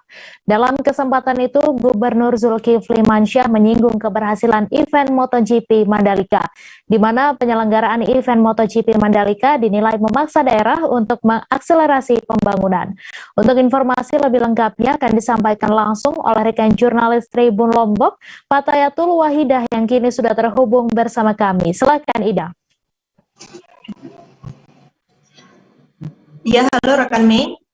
Jadi pada minggu 22 Mei telah berlangsung kegiatan halal bihalal bersama dengan Gubernur Nusa Tenggara Barat dan juga Ikatan Keluarga Samawa. Nah, pada kesempatan itu Gubernur Nusa Tenggara Barat Zulkifli Mansyah sempat menyinggung terkait akan memberikan tiket khusus kepada anggota dari IKS ini. Seperti itu rekan Mei. Kemudian dia juga menyinggung terkait penyelenggaraan event MotoGP Mandalika yang dinilai berhasil seperti itu. Kemudian dia juga menyebut jika penyelenggaraan event MotoGP Mandalika tersebut memaksa daerah untuk mengakselerasi pembangunan seperti landasan pacu di Bandara Internasional Zainuddin Abdul Majid atau Bizam harus diperbaiki agar dapat didarati oleh pesawat yang berbadan besar. Kemudian terminal dari Bizam sendiri juga harus didandani agar layak untuk disebut sebagai terminal bandara internasional kelas 1. Bahkan menurut BPS juga uang yang beredar dalam 3 hari selama event MotoGP Mandalika tersebut berjumlah 606,7 miliar rupiah. Nah, dengan keberhasilan yang telah dibuat itu tadi, Gubernur Zulkifli Mansyah lantas pencapaian yang sama juga ingin dilakukan di Pulau Sumbawa, yaitu dengan terselenggarakannya nanti pada bulan Juni, yaitu MXGP Samota yang tadi saya sebutkan akan dijanjikan oleh Gubernur Zul untuk anggota IKS diberikan tiket khusus seperti itu. Seperti itu rekan Mei yang bisa saya sampaikan. Baik, terima kasih Ida atas laporan Anda. Selamat bertugas kembali. Kita berikan informasi selanjutnya Tribuners. Kawasan wisata religi Sekumpul dipadati para peziarah dari berbagai daerah pada Minggu 22 Mei kemarin. Menurut tokoh masyarakat Kelurahan Sekumpul, Haji Jahrani, antusias peziarah sangat tinggi di akhir pekan. Di kawasan Sekumpul pun para peziarah tidak dipungut biaya apapun selama berziarah. Untuk informasi selengkapnya akan disampaikan langsung oleh rekan jurnalis Banjarmasin Pos, Muhtar Wahid yang kini sudah terhubung bersama kami. Silahkan Muhtar. Baik Mai, terima kasih Mai. Dapat kami jelaskan rekan kami Mai yang ada di studio bahwa memang ya dari Kabupaten Tapin, Provinsi Kalimantan Selatan mengirim sekitar 25 bus ya peziarah, 24 bus, kemudian 10 mobil ini pribadi berziarah ke kawasan Pul Martapura. Mereka semuanya dari satu majelis kepala di desa Gadung Keramat, Kecamatan Bakarangan, Kabupaten Tapin. Dan ternyata itu bukan hanya titik wilayah Sekumpul, tapi mereka ternyata berziarah keliling, ziarah keliling ke beberapa wisata religi. Dari di Kabupaten Tapin, di Datu Sanggul, kemudian ke Kabupaten Banjar itu ada 2 titik, yaitu Kubah Syekh Datu Kelampayan atau Syekh Muhammad Arsyad Al-Banjari, kemudian ke Guru Sekumpul Kiai Haji Muhammad Zaini Ghani, dan seterusnya ke Banjarbaru dan Kecamatan Takisung Kabupaten Tanah Laut, Mai. Dan ini jumlah fantastis ya, paling banyak Mai rombongan peziarah, bahkan dikawal oleh kepolisian dari Polres Tapin, Satlantas Polres Tapin. Demikian Mai.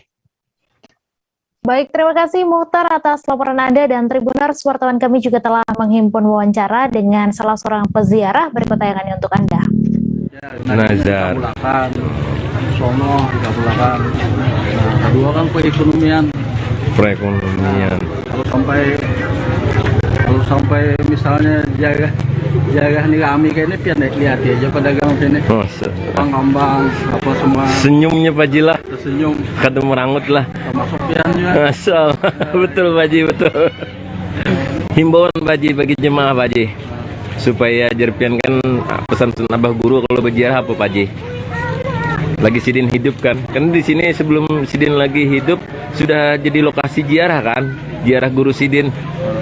Dan Abah ini kan mumpung lagi Sidin hidup, Sidin ibadah Sidin itu untuk murid Sidin. Untuk murid Sidin, Insya Allah. Sidin baca, ulun seorang baca katakan Quran itu, seminggu hatam Sidin. Pahalanya keberiakan di Sidin. Jadi kan kalau warga aku dengan muridku semua. Masya Allah. Jadi antaranya belum tahu. Masya Allah. Dan ini rumah pian pindah Pak Sasak mana nih? Ini rumah Sidin juga. Oh, rumah Sidin kan? Rumah Abah. Diberiakan dengan ulun. Masya Allah. Nah, jadi mungkin inilah faedahnya itu, artinya kita kan tidak tahu dulu. Nah, betul. Nyawa aja Sidin, urus dunia aja Sidin, ingatnya ada aja Sidin. Ini rumah keberiakan. Masya Allah. Nah, luar biasa Pak Haji tawadunya. Jadi ini mungkin artinya kita kan nggak tahu kan? Betul. Rahasia Allah.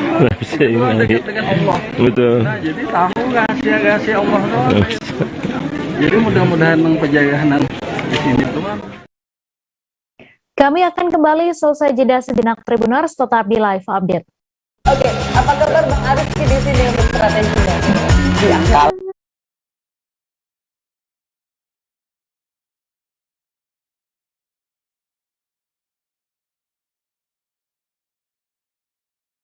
Apa kabar Bang Arif di sini untuk strateginya? Kalau saya sendiri di Jumip 37 ini yang semalam baru mulai, saya udah pasti. Sebenarnya aku nggak ngerasain penangkapan atau penggerbegan atau apapun itu, karena gini loh, posisinya aku kriteria. Jadi kita mengenal disebut dengan stroke yang tidak berdarah dengan stroke yang berdarah.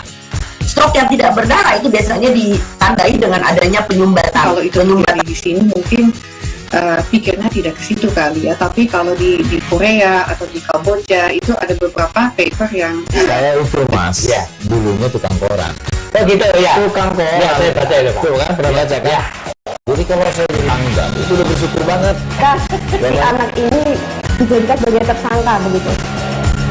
Ya kalau ini kita bicara yang di luar kasus Bokombo ya. Dengan nama hujan shower, di mana terdapat batas jelas antara daerah hujan dan tidak hujan yang biasanya terjadi pada fase awal mature stage atau tahap Berbahaya dewasa. itu Kang. Jadi mulai artinya terjadinya perlembekan. Nah itu untuk penetrasi akan sulit. Gitu, ya. Dok saya ini menurut saya memang tidak mudah, bukan urusan tanah diambil.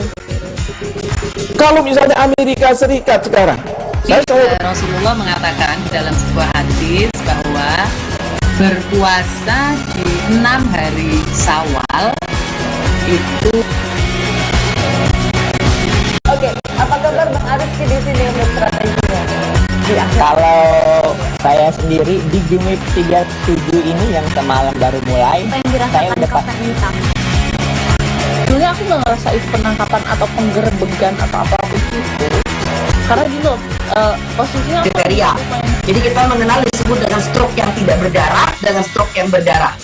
Stroke yang tidak berdarah itu biasanya ditandai dengan adanya penyumbatan. Kalau itu penyumbatan di sini mungkin pikirnya tidak ke situ kali ya, tapi kalau di Korea atau di Kamboja itu ada beberapa paper yang saya itu mas, ya dulunya tukang koran. Oh gitu ya, tukang koran. Ya, saya baca itu Pak. Tuh kan pernah baca kan? Ya. Jadi kalau saya jadi tanggal itu udah bersyukur banget. Si anak ini dijadikan sebagai tersangka betul. Ya kalau ini kita bicara yang di luar kasus Bokombo ya. Dengan nama hujan shower, di mana terdapat batas jelas antara daerah hujan dan tidak hujan yang biasanya terjadi pada fase awal mature stage atau tahap Berbahaya dewasa. itu Kang. Jadi mulai artinya terjadinya perlembekan. Nah itu untuk penetrasi akan sulit. Gitu, ya. Dok saya ini menurut saya memang tidak mudah, bukan urusan tanah diambil. Kalau misalnya Amerika Serikat sekarang, Rasulullah mengatakan dalam sebuah hadis bahwa berpuasa di 6 hari Syawal itu. Oke, apa kabar Bang Ariski di sini untuk strateginya? Kalau saya sendiri di Jumip 37 ini yang semalam baru mulai, saya udah pasti. Sebenarnya aku nggak ngerasain penangkapan atau penggerbegan atau apapun itu, karena gini loh, posisinya aku kriteria. Jadi kita mengenal disebut dengan stroke yang tidak berdarah dengan stroke yang berdarah. Stroke yang tidak berdarah itu biasanya ditandai dengan adanya penyumbatan. Kalau itu penyumbatan di sini mungkin pikirnya tidak ke situ kali ya, tapi kalau di Korea atau di Kamboja itu ada beberapa paper yang saya itu mas, ya dulunya tukang koran. Oh gitu ya, tukang koran. Ya, saya baca itu Pak. Tuh kan pernah baca kan? Ya. Jadi kalau saya jadi tanggal itu udah bersyukur banget. Si anak ini dijadikan sebagai tersangka begitu. Ya kalau ini kita bicara yang di luar kasus Bokombo ya. Dengan nama hujan shower, di mana terdapat batas jelas antara daerah hujan dan tidak hujan yang biasanya terjadi pada fase awal mature stage atau tahap Berbahaya dewasa. itu Kang. Jadi mulai artinya terjadinya perlembekan. Nah itu untuk penetrasi akan sulit. Gitu, ya. dok saya ini menurut saya memang tidak mudah, bukan urusan tanah diambil. Kalau misalnya Amerika Serikat sekarang. Terima kasih Anda masih menyaksikan live update. Kapal Pelni KM Sirimau yang kandas di perairan Ileape Lembata sejak Rabu 17 Mei akhirnya berhasil lepas. Namun ditemukan kebocoran pada bagian lambung kapal. Para teknisi kapal kemudian memperbaiki KM Sirimau pada Minggu 22 Mei kemarin. Tim penyelam dari PT Pelni Cabang Maumere akan mencoba menambal lubang di KM Sirimau dengan menggunakan 2 lapis tambalan. Untuk informasi lebih lengkapnya akan disampaikan langsung oleh rekan jurnalis Tribun Flores, Nofri Fuka, yang kini sudah terhubung bersama kami. Silakan Nofri. Baik, selamat sore rekan media. Dapatlah kami laporkan terkait update terkini kapal motor Sirimau yang masih bersandar di Pelabuhan Lorensai Maumere. Adapun diketahui bahwa kemarin Minggu 22 Mei 2022 pihak penyelam dari PT Pelni Maumere melakukan penambalan terhadap lubang di dasar lambung kapal yang mengalami kebocoran, dan pantauan kita di lapangan juga ada sekitar 3 atau 4 orang yang juga mengenakan pakaian selam dan juga dengan membawa ember, terus tali dan juga beberapa peralatan lainnya untuk digunakan dalam menambal kebocoran lambung kapal itu. Adapun selain itu juga update terkini soal para penumpang yang sebelumnya berada di atas kapal motor Sirimau sudah dipindahkan sekitar 560 orang, dipindahkan ke KM Wilis, dan mereka sudah diberangkatkan menggunakan kapal tersebut ke Pelabuhan Bau-Bau. Selain itu juga dengan yang lain, penumpang-penumpang lain yang sebelumnya menunggu, yang sempat kita informasikan, yang menunggu di Pelabuhan Lorensai Maumere, ada yang juga mengikuti atau menumpang KM Wilis berangkat ke Pelabuhan Bau-Bau, sedangkan yang lainnya kembali ke rumahnya masing-masing. Selain itu juga terkait dengan besarnya kerusakan yang dialami oleh kapal tersebut, sampai hingga kini kita belum mengkonfirmasikannya dengan pihak Pelni. Yang kita ketahui dari pengamatan di lapangan bahwa dari pihak penyelam yang dari PT Pelni sendiri di Cabang Maumere sudah turun dan memantau sekaligus mencoba untuk menambal lubang yang bocor di lambung kapal motor Sirimau tersebut.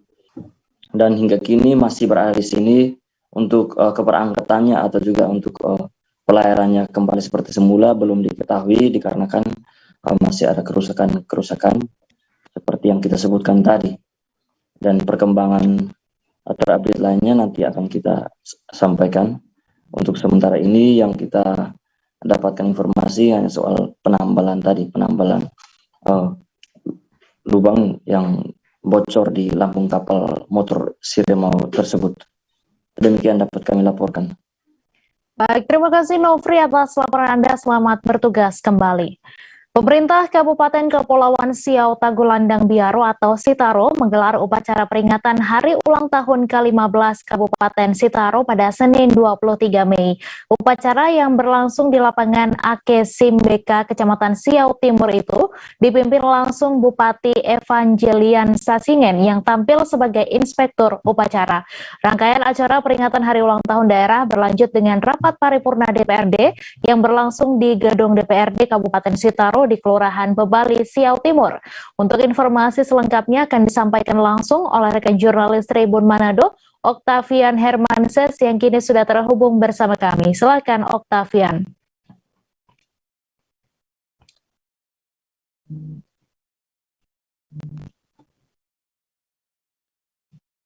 Baik, terima kasih rekan Mili dan juga Tribuners dimanapun Anda berada. Dapat kami laporkan terkait peringatan Hari Ulang Tahun Kabupaten Kepulauan Sitaro yang dilaksanakan pada hari ini, tepatnya 23 Mei 2022, di mana salah satu bagian atau kegiatan melalui upacara bendera yang berlangsung pagi tadi, di mana dalam upacara tersebut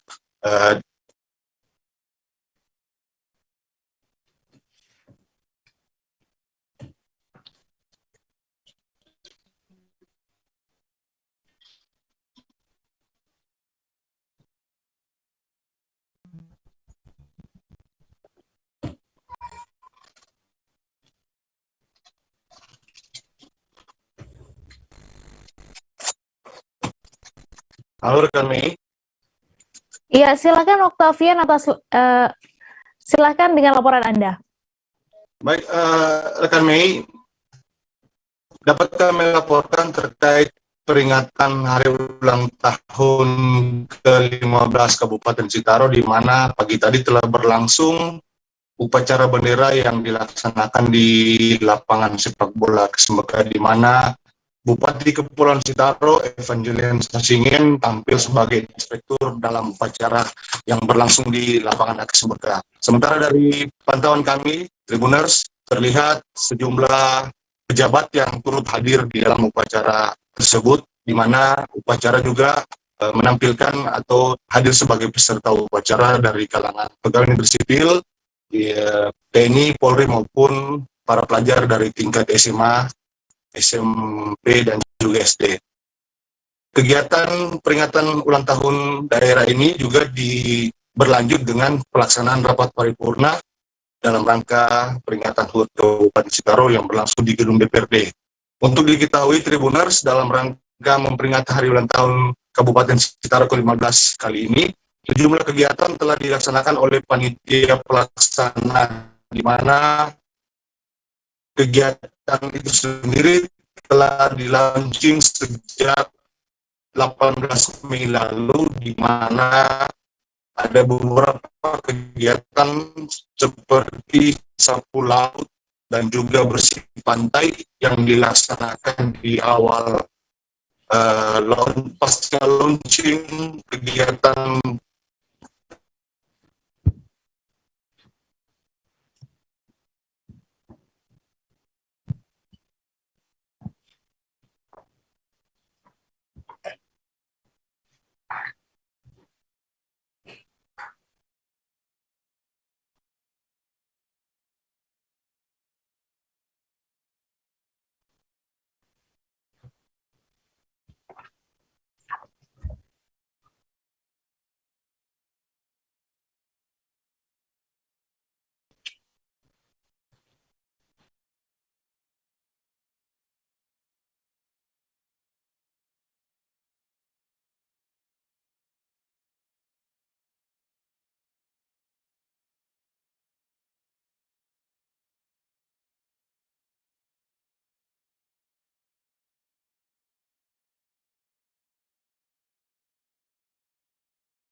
Ke informasi selanjutnya, Tribuners, Kementerian Luar Negeri Indonesia melayangkan peringatan kepada Kedutaan Besar Inggris di Jakarta karena memasang bendera LGBT dan mengunggahnya di akun Instagram resmi @ukin_indonesia. Juru bicara Kemlu RI Teguh Faizasyah menyayangkan tindakan Kedubes Inggris karena tindakan tersebut menciptakan polemik di tengah masyarakat Indonesia dan menciptakan isu sensitif. Sikap Kedubes Inggris dinilai tidak sensitif terhadap isu dalam negeri di Indonesia. Terlebih tindakan tersebut diunggah ke sosial media. Tidak hanya Kedutaan Inggris, Kemlu RI juga memperingatkan seluruh perwakilan asing di Indonesia untuk menjaga dan menghormati sensitivitas di tanah Indonesia. Faizasyah mengatakan isu ini juga telah sampai pada Menteri Luar Negeri Indonesia, Retno Marsudi. Dalam hal ini, Menlu RI telah meminta pejabat terkait memanggil Dubes Inggris Owen Jenkins untuk meminta klarifikasi.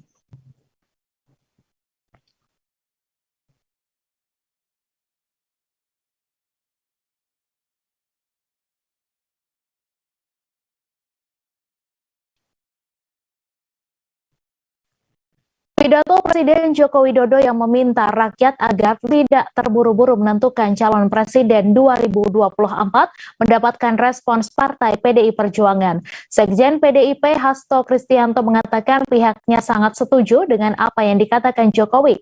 Pasalnya, Jokowi mengatakan jangan terburu-buru dalam pemilihan bakal calon presiden 2024 mendatang.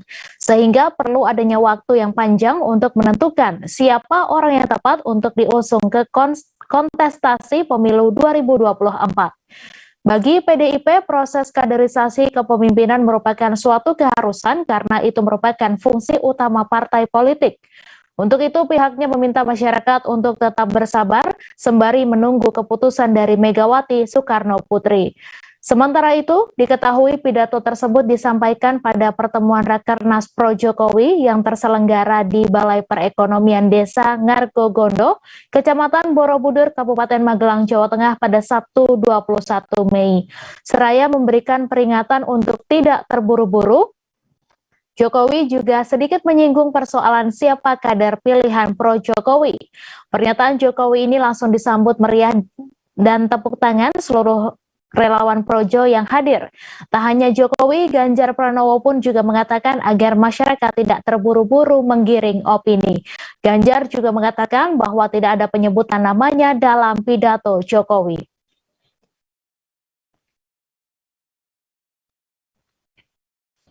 Seorang pria bernama Imran berusia 26 tahun tersangka penikaman terhadap anggota polisi bernama Dery ternyata juga pernah melakukan penusukan terhadap Imam Masjid Al-Falah Darul Mutakin Ustadz Yazid Umar pada 23 Juli 2020 lalu. Tersangka merupakan orang yang sama yang pernah menusuk Imam Masjid Al-Falah Darul Mutakin Ustadz Yazid Umar. Perkara saat itu ditangani Polsek Pekanbaru Kota hingga bergulir di persidangan. Namun pada 4 Februari 2021, dalam vonis hakim, pelaku dinyatakan tidak bisa dipidana karena mengalami gangguan psikologis berat berdasarkan pemeriksaan dokter. Pelaku pun diminta dirawat di Rumah Sakit Jiwa Tampan selama 1 tahun. Selesai dirawat pada Februari 2022 lalu, ternyata Imran kembali berulah. Imran kembali melakukan aksi penganiayaan dengan menikam anggota polisi sekaligus pelatih klub futsal di Pekanbaru bernama Dery. Beruntung korban berhasil selamat, namun mengalami luka sayatan 1 cm di atas perut. Kini penyidik Satreskrim Polresta Pekanbaru berkoordinasi dengan pihak Rumah Sakit Jiwa Tampan untuk melakukan observasi kejiwaan terhadap Imran. Hal ini guna mengetahui dan memastikan tersangka mengalami gangguan kejiwaan. Andri juga menjelaskan pada perkara sebelumnya, yakni penusukan imam masjid, tersangka sudah menjalani observasi kejiwaan. Dalam perkara ini, penyidik menjerat tersangka dengan pasal 340, junto pasal 53 atau pasal 338, junto pasal 53 dan atau pasal 351 KUHP. Dan Tribuners, kami juga telah menghimpun wawancara dengan Wakapolresta Pekanbaru. Berikut tayangannya untuk Anda. Di mana anggota kami adalah sebagai coach atau pelatihnya. Jadi pernah ada turnamen Syur FC sekitar 2 tahun lalu, futsal Gajah Mada. Yang bersangkutan tidak dilibatkan sebagai pemain. Artinya tidak diikutsertakan main dan kerap dikucilkan oleh kawan-kawannya. Mungkin itu yang menjadikan Sudah jatuh tertimpa tangga. Peribahasa ini dialami seorang pria berinisial W berusia 44 tahun yang mencuri handphone bermodus polisi gadungan di kawasan Cilandak, Jakarta Selatan. Pelaku dikejar warga setelah mencuri HP di Jalan Cipete Raya, Jakarta Selatan. Namun pelariannya terhenti setelah dirinya menabrak polisi tidur di Jalan Madrasah 1 Cilandak, Jakarta Selatan. Aksi pencurian yang terjadi pada Sabtu 21 Mei lalu itu viral di media sosial. Maling handphone tersebut berpura-pura menjadi polisi berpangkat itu. Saat beraksi, pelaku meyakinkan korbannya dengan menunjukkan kartu identitas sebagai anggota polisi. W disebut menggunakan modus seakan-akan sedang melakukan penggerebekan. Selanjutnya, ia meminta HP milik korban dengan alasan membantu koordinasi saat melakukan penggerebekan. Setelah korban yakin, korban diminta untuk menuju titik pelaku arahkan. Selanjutnya, pelaku kabur dan membawa handphone korban. Terkait hal tersebut, Kapolsek Cilandak Kompol Multazam memastikan jika pelaku melakukan aksinya seorang diri. Menurut Multazam, detail daripada kasus ini masih dalam tahap penyelidikan, lantaran terduga pelaku belum bisa diambil keterangannya.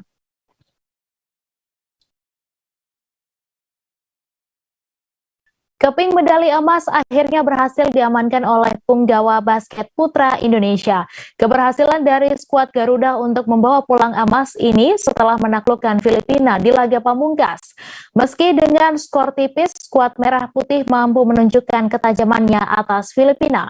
Hasil itu yang sekaligus mengantarkan Arki Wisnu CS merebut emas dari Raja Basket Asia Tenggara, Filipina. Dari kemenangan Timnas Basket Indonesia itu ada sorotan menarik yang perlu diketahui, di mana Filipina adalah salah satu negara di kawasan Asia Tenggara yang mendominasi di cabang olahraga basket. Bahkan selama gelaran SEA Games, mereka mampu mempertahankan keping medali emas sejak 13 tahun berturut-turut. Akan tetapi pada SEA Games 2022 di Vietnam kali ini, Indonesia sukses memutus dominasi Filipina. Bersua di laga pamungkas, Arki Wisnu CS berambisi untuk merebut medali emas dengan menumbangkan Filipina. Terbukti lewat pertarungan yang sengit nan alot, mereka berhasil memukul mundur Filipina. Skor 85-81 menjadi penanda bahwa skuad merah putih pantas merengkuh keping medali emas atas Filipina. Perolehan medali emas di cabur basket kali ini juga menjadi yang pertama sejak tahun 1977, di mana punggawa merah putih belum mampu mempersembahkan emas untuk Indonesia. Namun perlahan tapi pasti, cabur basket Indonesia mencoba untuk memperbaiki performanya. Mulai dari adanya bala bantuan dari pemain yang berlaga di luar negeri sampai akademi NBA, mereka akhirnya mampu membawa emas ke pangkuan Ibu Pertiwi. Sehingga di SEA Games 2022 ini merupakan raihan emas perdana bagi Indonesia sejak tahun 1977.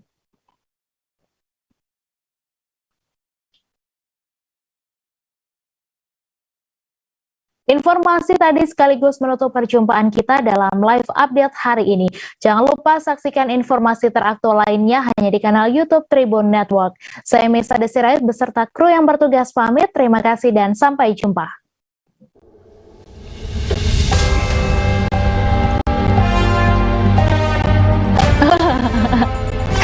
Mantap.